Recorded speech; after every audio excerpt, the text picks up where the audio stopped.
하이럼 스미스라는 분이 쓴 책이 있는데 인생에서 가장 소중한 것이라는 책입니다.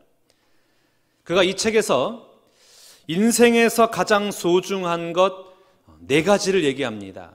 인생에서 소중한 것이 무엇이냐? 첫 번째, 자기 자신이 누구인지를 아는 것이다. 내가 누구냐? 이것 아는 것이 중요하다라는 것이죠. 자신의 정체. 어떤 사람은 생각하기를 나는 정말 중요한 사람이다. 이렇게 오만하게 생각하는 사람도 있고, 그 반면에 나는 아무 쓸모없는 사람이다. 이렇게 열등의식에 매여 있는 사람도 있다라는 것이죠. 여러분은 어떻게 생각하시나요? 쓸모있는 사람입니까? 아니면 쓸모없는 사람이다라고 생각하십니까? 예수를 믿는다라는 것은 무엇일까요? 예수를 믿는다라는 것은 십자가 앞에서 자신을 보는 것입니다. 내 능력이나 혹은 내 평판이나 그리고 내가 이루어 놓은 것, 그것으로 나를 보는 것이 아니라 예수를 믿는 사람은 하나님 앞에서 그 십자가의 사랑 안에서 나 자신을 발견하는 겁니다. 그게 바로 예수 믿는 것이에요. 그러면 여러분, 우리가 이 땅을 살아갈 때에 예수 그리스도의 그 사랑의 십자가를 바라보면서 여러분의 자신을 발견하는 모두가 다 되시기를 축복합니다. 두 번째는 가장 소중한 것이 무엇인지를 발견하는 것이라고 그랬어요. 이 땅은 넓고 할 일도 많습니다. 참 소중한 것이 많습니다. 하고 싶은 것도 많고 가지고 싶은 것도 많고 누리고 싶은 것도 많습니다. 굉장히 넓은 세상입니다만은, 그러나 그 중에서 가장 중요한 것은 무엇이냐? 내가 제일 중요하다는 거예요. 다른 무엇보다도 내가 가장 중요하다는 거예요. 더 좁혀서 얘기하면 내가 가지고 있는 것, 그것이 가장 소중하다라는 것입니다. 어느 누구나 할 것 없이 다 소중한 것은 가지고 있다. 그 소중한 것을 발견해라 라는 것이죠.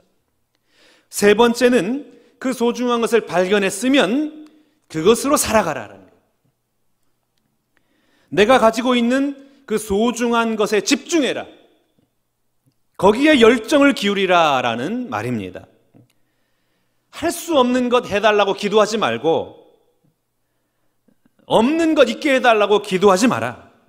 모르는 것 알게 해달라고 몸부림치지 말고, 이미 아는 것, 내가 가지고 있는 것, 그것 가지고 이 땅을 최선을 다해서 살아가라 라고 말을 합니다. 그래서 우리가 소중한 것에 집중하기 위해서는 덜 소중한 것을 끊어버릴 수 있는 용기가 필요합니다. 여러분, 우리가 잃어버린 것 있잖아요. 잃어버린 것은 다 잊어버리시기 바랍니다. 나 버리고 간 애인 다 잊어버리세요. 밤마다 그거 생각하면서 왜 나를 떠났을까? 내가 무엇을 잘못했을까? 밤마다 잠 못 이루면서 그렇게 살면 고통스러워요. 잊어버리셔야 됩니다. 이미 내 손을 떠나갔는데 그것 아까워서 안타까워가지고 그거 붙들고 있으면 결국에는 괴로워하다가 진짜 소중한 것을 잃어버리게 되는 겁니다. 그러므로 소중한 것을 소중히 여기고 덜 소중한 것을 끊을 수 있는 그 용기가 중요하다. 그래서 여러분, 우리가 인생은 무엇이 중요하다 그럽니까? 우선순위가 중요하다 그래요. 우선순위가 중요하다. 어차피 내가 다 아는 것도 아니고, 어차피 내가 다 누릴 수 있는 것도 아니고, 어차피 내가 다 먹을 수 있는 것도 아니기 때문에 우선순위, 내가 가지고 있는 것, 그것 가지고 무엇부터 할 것인가, 이 고민을 시작해라. 그러면 그것으로부터 자신의 운명이 결정된다라고 이렇게 말을 합니다. 그리고 마지막 네 번째는 시야를 넓혀라 라고 그랬어요. 내가 가지고 있는 것에만 집착하고 그것만 붙들고 있으면 결국에는 아주 좁은 사람이 된다라는 겁니다. 거기에 빠져서 지내면은 안 된다라는 것이에요. 내가 속한 것, 내가 가지고 있는 것, 내가 원하는 것, 그것만 붙들고 그것만 집착하면서 살아가면 인생이 힘들어진다라는 거예요. 내가 속한 부서, 내가 소속되어 있는 공동체, 이것만 소중하고 이것만 전부라고 생각해 버리면 그 외에 더 좋은 것, 더 넓은 세상을 경험하지 못하게 된다. 그러므로 시야를 넓혀라. 너무나 갇혀있는 시야로 살지 말고 시야를 넓혀서 넓은 세상을 바라봐라 라고 조언을 하고 있습니다. 오늘 본문에 보면 행복하지 못한 한 명이 나와요. 자신이 누구인지도 모르고 지나온 이 과거 안에 자신이 갇혀 있어가지고 아무것도 하지 못하고 그저 실패자로 하루하루를 연명하고 있는 한 인물이 등장하는데 그게 바로 모세입니다. 우리가 잘 알다시피 모세는 바로 왕의 딸, 즉 애굽 공주의 양자로 들어와서 40년 동안 애굽의 왕궁에서 살아갑니다. 호의호식하고 궁중 교육을 받으면서 살아갔습니다. 그리고 그가 40세가 되었을 때에 애굽 사람이 자기 동족을 때리는 것을 보고 말리다가 분이 나서 결국에는 애굽 사람을 죽이게 됩니다. 그리고 이 살인죄로 말미암아 미디안 광야로 도망을 칩니다. 미디안 광야에서 미디안 제사장 이드로를 만나고 이드로의 딸 십보라와 결혼을 하게 됩니다. 그리고 그 광야에서 80세가 될 때까지 40년 동안 이골짜기 그리고 저 들판을 돌아다니면서 양을 치면서 살아갑니다. 그러니까 과거의 영광이 다 사라져 버렸어요. 학문도 사라지고 학술도 사라지고 그저 들판에서 양을 치는 그런 인물이 되고 말았습니다. 오늘 본문 1절 말씀 봐볼까요? 모세가 그의 장인 미디안 제사장 이드로의 양떼를 치었더라. 자기 양이 아니에요. 처갓집 양이에요. 처갓집 양. 얼마나 능력이 없었으면 80세가 되었음에도 불구하고 경제적인 독립을 못하고 처갓집에 빌부터 살고 있겠습니까? 한번 생각해 보세요. 너무나 처량하지 않습니까? 자신의 양이 한 마리도 없어요. 처갓집 인생 40년. 남자로서는 볼장 다 본 거 아니겠습니까? 40년 동안 그렇게 하니까 얼마나 인생이 힘들겠어요. 거기다가 잊지 말아야 할 사실이 있어요. 그것은 무엇이냐? 실패자예요. 살인자예요.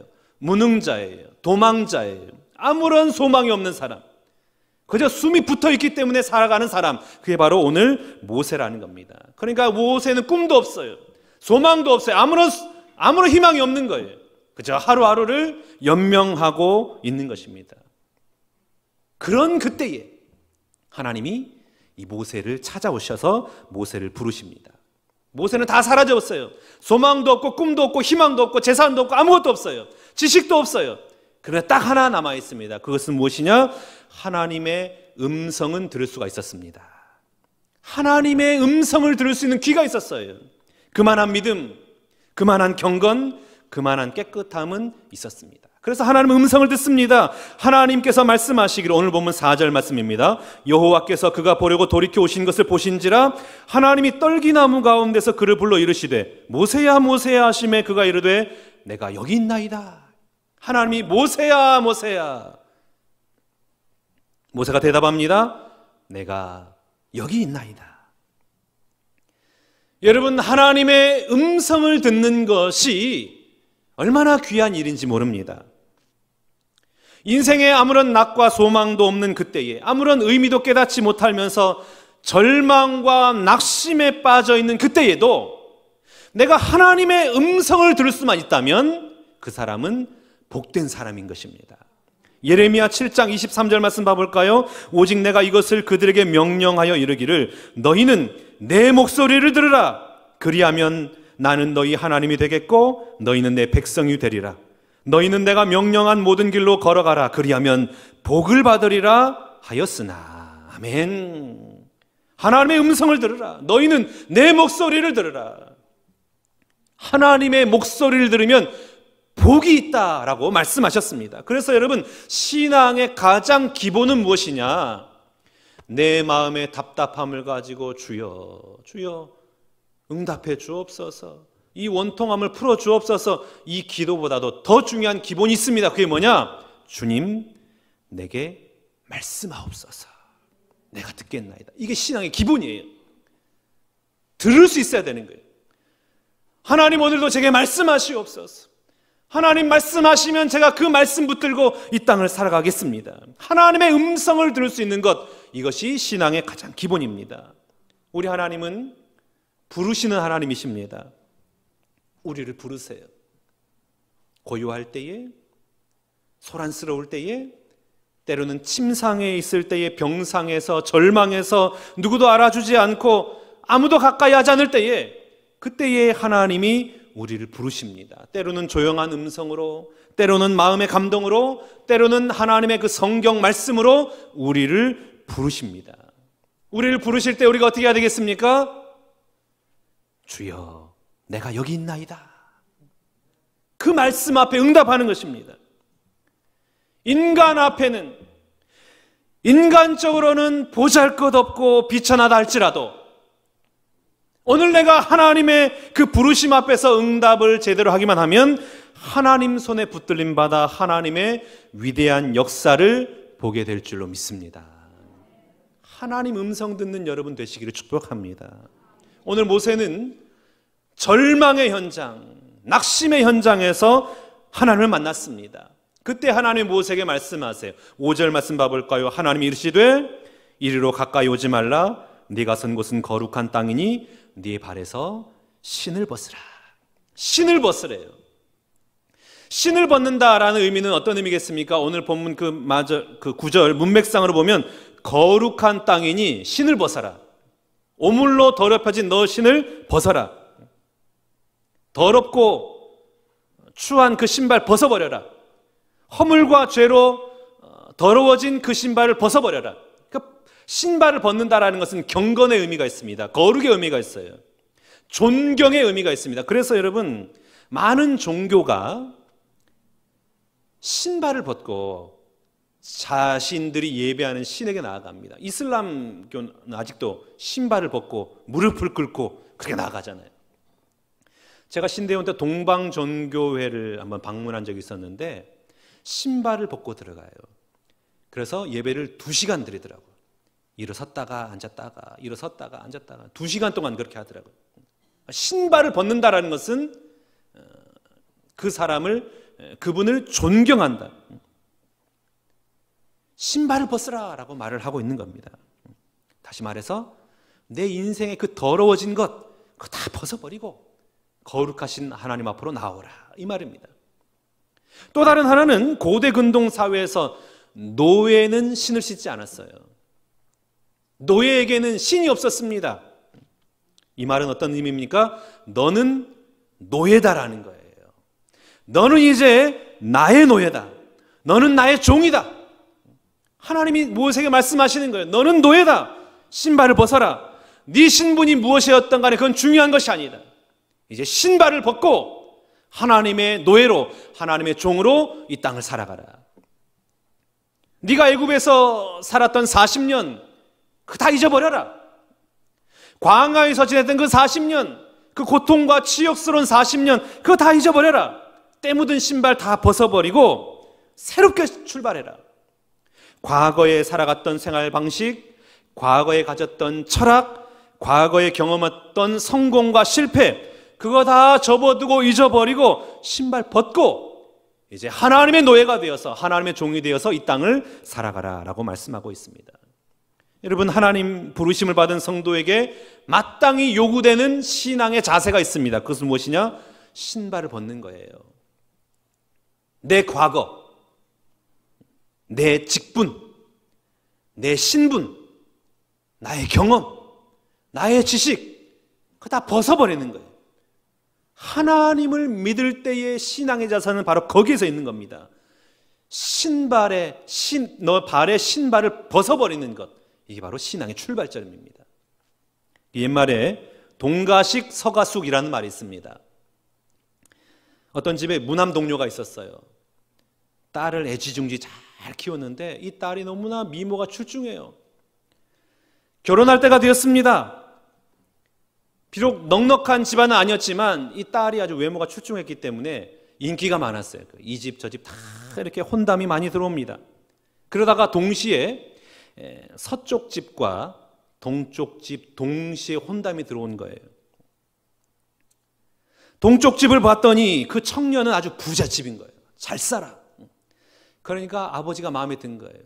얘야, 결혼하려면 부잣집 청년하고 결혼해야 된다. 서쪽 집 청년은 보니까 가난했지만 그래도 아주 준수하고 착한 청년입니다. 그러니까 어머니가 말합니다. 얘야, 결혼은 그래도 착한 남자랑 결혼해야 네가 행복하단다. 그래서 이 처녀가 고민을 하기 시작한 거예요. 동쪽 청년이랑 결혼해야 되나, 서쪽 집 청년이랑 결혼해야 되느냐. 한참 고민을 하다가 그 딸이 이렇게 결정을 합니다. 밥을 먹기는 동쪽 집에서 먹고 살기는 서쪽 집 가난한 집에서 살겠습니다. 그래서 동가식 서가숙이다라는 말이 있습니다. 그게 가능하겠어요, 여러분? 저쪽에선 밥 먹고 이쪽에선 잠을 자고? 그런데 여러분, 오늘날 우리가 이렇게 살아갈 때가 너무나 많이 있어요. 어느 한 군데 정하지 못하고 이렇게 살아야 되나 저렇게 살아야 되나, 많은 그리스도인들이 교회와 세상에서 갈등을 가지고 있습니다. 하나님이냐 돈이냐, 거룩이냐 세속이냐, 예배냐 여가생활이냐, 양다리 걸쳐가지고 갈팡질팡하고 있다라는 것이죠. 오늘 그런 우리를 향하여 하나님 말씀하십니다. 너는 나의 노예니라. 너의 발에서 신발을 벗어라. 너는 나의 종이니라. 여러분, 노예가 왜 노예입니까? 내가 노예라는 사실조차도 모를 때의 노예인 거예요. 내가 왜 노예가 되었을까? 여러분, 노예가 아니에요. 내가 무엇 때문에 노예가 되었는가? 내가 누구 때문에 팔려와서 노예 생활을 하고 있는가? 노예가 아니에요. 노예는 생각이 없어요. 진짜 노예는 노예 생활에 익숙합니다. 아무 생각이 없어요. 그저 주인에게 순종할 뿐입니다. 하나님이 그걸 말씀하고 있는 거예요. 사랑하는 모세야, 너는 이제 내 노예니라. 아무것도 생각하지 말아라. 애굽에서의 그 호화스러운 생활 그거 다 잊어버려라. 광야에서 처참하고 비참한 그 생활 그것도 다 잊어버려라. 오직 너는 하나님만 바라보고 하나님의 말씀만 붙들림받고 그 말씀에 순종하면서 이 땅을 살아가라. 하나님이 말씀하신 겁니다. 이사야 43장 18절 19절 말씀 봐볼까요? 너희는 이전 일을 기억하지 말며 옛날 일을 생각하지 말라. 보라, 내가 새 일을 행하리니 이제 나타낼 것이라. 이전 일을 생각하지 말아라. 과거의 영광, 과거의 실패, 그 고통 그거 다 잊어버려라. 사랑하는 여러분, 옛날 일을 다 잊어버리시기를 축복합니다. 오로지 아버지 하나님의 말씀에만 순종하고 하나님의 위대한 섭리와 인도하심을 믿는 믿음으로 이 땅을 살아가시기를 축복합니다. 그리할 때에 우리 안에서 하나님께서는 새 일을 행하여 주실 줄로 믿습니다. 매일의 삶의 현장에서 내 안에서 새 일을 행하실 그 하나님만 바라보며 믿음으로 이 땅을 걸어가는 여러분 모두가 다 되시기를 주님의 이름으로 축복합니다. 우리 하나님께서는 절망의 현장에서 힘들어하고 있는 모세를 찾아오셨습니다. 왜 찾아오셨을까요? 사명을 주시기 위해서 찾아오셨어요. 우리가 오늘 읽진 않았지만 9절과 10절 말씀 한번 봐보겠습니다. 이제 가라. 이제 가라. 이스라엘 자손의 부르짖음이 내게 달하고 애굽 사람이 그들을 괴롭히는 학대도 내가 보았으니 이제 내가 너를 바로에게 보내어 너에게 내 백성 이스라엘 자손을 애굽에서 인도하여 내게 하리라. 이제 가라. 이제라는 단어를 사용했습니다. 너를 바로에게 보내어 너로 내 백성 이스라엘 자손을 출애굽시킬 것이다. 때가 되었으니 이제 가라. 하나님의 때가 되었다라는 겁니다. 역사의 가장 적절한 때가 되어서 이제 너를 사용하겠다라고 말씀하고 있는 겁니다. 여러분, 모세는 몰랐어요. 자신이 40년 동안 애굽의 왕자로 살아간 이유 몰랐습니다. 그리고 40년 동안 광야에서 그렇게 힘들고 어렵고 그 험난한 그 삶을 살아가는 그 의미를 몰랐어요. 모세는 몰랐습니다. 그러나 우리 하나님은 모세를 준비시키고 계셨던 겁니다. 무려 80년 동안 모세를 준비시키고 계셨어요. 레위 혈통에서 나게 하시고 그리고 죽을 수밖에 없는 상황에서 기적적으로 구출하시고 애굽 왕의 딸의 양자로 삼게 하시고 그 애굽 궁궐에 들어가서 왕실 교육을 받고 성장하게 하시고 살인 사건으로 말미암아 미디안 광야로 도피하게 하시고 호렙산에 이르는 그 모든 과정이 하나님의 보이지 않는 섭리였다라는 것입니다. 그 하나님이 모세를 부르기 위해서 준비를 하시는 거예요. 몇 년 동안요? 80년 동안 준비하신 거예요. 그리고 때가 되어서 하나님은 호렙산에서 모세를 기다리고 계신 것이었습니다. 여러분, 우리 인생에서는 다 때가 있는 거예요. 모든 것은 하나님의 때가 있습니다. 세상 만사가 내가 원하는 때에 내가 원하는 뜻대로 이루어지지 않지 않습니까? 그래서 세상에서 가장 지혜로웠다라는 사람 솔로몬이 그의 인생 말년에 이렇게 말을 합니다. 전도서 3장 1절에서 4절. 범사에 기한이 있고 천하만사가 다 때가 있나니 날 때가 있고 죽을 때가 있으며 심을 때가 있고 심은 것을 뽑을 때가 있으며 죽일 때가 있고 치료할 때가 있으며 헐 때가 있고 세울 때가 있으며 울 때가 있고 웃을 때가 있으며 슬퍼할 때가 있고 춤출 때가 있다. 다 때가 있다라는 거예요. 범사에 하나님이 이루실 때가 있다. 씨앗을 뿌릴 때, 곡식을 거둘 때, 슬퍼할 때, 기뻐할 때가 있다라는 겁니다. 모든 일에는 하나님의 때와 하나님의 인도하심이 반드시 있다라는 것입니다. 그러면 여러분, 문제가 복잡하고 어려울수록 하나님 앞에 다 맡겨드리고 하나님의 때를 기다리는 그 지혜로 이 땅을 살아갈 수 있기를 축복합니다. 모세는 때가 되어 하나님을 만난 거예요. 하나님을 만나는 순간 모세는 새로운 의미로 다시 태어납니다. 어려운 과거가 있었어요. 잊어버리고 싶은 그런 과거가 있었습니다. 많은 실패가 있었어요. 그런데 오늘 하나님을 만나는 순간 그 잃어버렸던 과거가 새로운 의미로 다가오게 되는 거예요. 여러분, 그거 잊지 마십시오. 버려지는 과거는 없습니다. 실패한 과거라 할지라도 그것은 버려지지 않아요. 그것이 오늘과 내일을 사는 지혜가 될 수가 있는 것입니다. 혹시 쓰라린 과거가 있나요? 정말 잊어버리고 싶은 과거가 있습니까? 나를 너무나 힘들게 하고 아프게 하고 절망스럽게 하는 그런 과거가 있습니까? 오늘 주님을 만나는 순간 그 모든 것은 하나님의 크신 경륜과 지혜와 인도하심 가운데 새로운 의미를 갖게 되고 그것으로 말미암아 내가 더 큰 하나님의 은혜를 경험하고 많은 사람을 주님 앞으로 인도하게 하는 능력이 되는 줄로 믿습니다. 혹시 절망의 현장, 낙담의 현장, 눈물의 현장에서 힘들어하고 있는 분 계십니까? 다 잊어버리십시오. 그것 때문에 너무나 아파하지 마세요. 그리고 포기하지 마십시오. 하나님의 때가 되면 우리 하나님이 반드시 일으켜 세워주실 줄로 믿습니다. 하나님의 때가 되면 오늘 내가 경험한 그 아프고 쓰라린 고통, 잊어버리고 싶은 그 수많은 상처와 아픔을 통하여 오히려 많은 사람에게 소망이 되고 주님께로 인도하게 하는 하나님의 능력이 되는 줄로 믿습니다. 아프리카의 유명한 탐험가인 리빙스턴이 이렇게 말을 했습니다. 사명 있는 사람은 그 사명을 실현할 때까지 결코 죽지 않는다. 하나님은 오늘 우리에게 사명을 주셨습니다. 우리는 하나님의 부름받는 백성이요 하나님의 택함받은 백성입니다. 하나님 앞에 부름받고 택함을 받았다면 그 사명을 주어졌다면 그 사명 이루기까지 우리는 결코 망하지 않는다는 거예요.